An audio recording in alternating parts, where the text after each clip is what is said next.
Bon, vous allez certainement vous demander pourquoi les serres? Pourquoi les serres agricoles? Pourquoi ne pas cultiver simplement comme nos parents cultivaient avant ou comme certains cultivent sur des grandes superficies, sur 10, sur 20, sur 100 hectares? Pourquoi pas?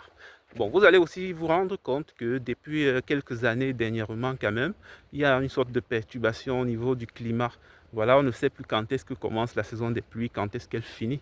Par exemple, vous vous rendez compte, nous sommes à Douala et nous sommes encore en février et il pleut déjà. Il y a eu une grande pluie cette nuit.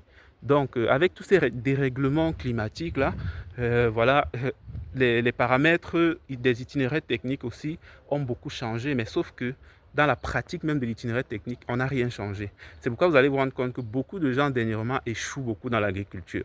C'est-à-dire, vous lancez un projet, vous mettez tout ce qu'on avait l'habitude de mettre des années antérieures, mais rien ne marche. À la fin, on se rend toujours compte qu'il y a quelque chose qui a fait en sorte que soit on n'a pas la production, soit on a des maladies, soit on a des pertes de fruits, ainsi de suite, et beaucoup de choses de ce genre. Pourquoi est-ce que c'est le cas? Parce que justement, les conditions climatiques ont évolué, ont vraiment évolué, mais cependant, les techniques culturelles n'ont pas changé. Voilà pourquoi aujourd'hui, on s'est dit, voilà, une agriculture de plus en plus contrôlée serait la solution pour pallier à ce problème-là. Et une agriculture contrôlée, c'est par exemple une agriculture sous abri.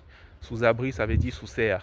Parce que sous la serre, vous êtes en quelque sorte le dieu de votre exploitation agricole. C'est vous qui décidez de la quantité, de la fréquence de l'eau que vous devez affecter à la parcelle et à chaque plante. C'est vous qui décidez de la température à l'intérieur. C'est vous qui décidez de plein de paramètres agronomiques dont la culture, l'agriculture, l'exploitation n'est ici plus influencée par le monde extérieur.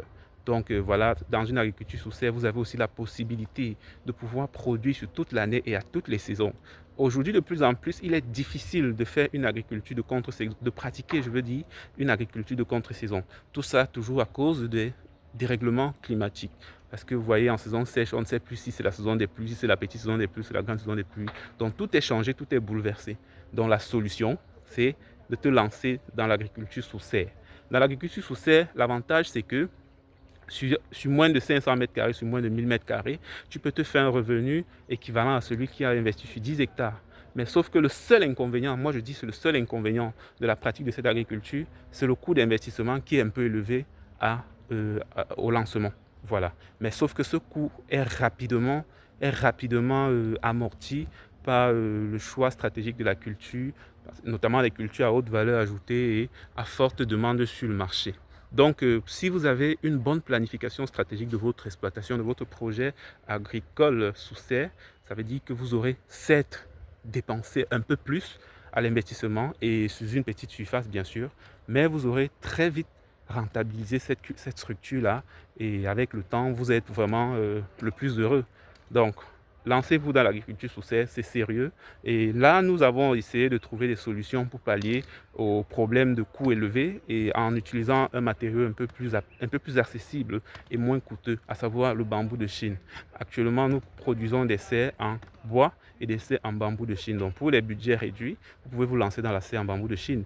Mais maintenant, pour ceux qui veulent un bâtiment un peu plus durable, ça veut dire de 10 à 15 ans comme ça, vous pouvez vous faire construire une serre en bois comme celle que nous voulons faire ici sur ce chantier. Et nous sommes à Douala, nous allons construire 2 serres et après cela, nous allons à l'ouest pour en construire d'autres. Voilà. Donc, contactez-nous, contactez-moi, Vidal Jefac de Camé Agricom, toujours là pour vous servir. Et puis, vous aurez une assistance complète du conseil, de l'accompagnement jusqu'à l'écoulement parce que c'est nous qui rachetons votre production. Allez, ciao. Je vous dis à plus.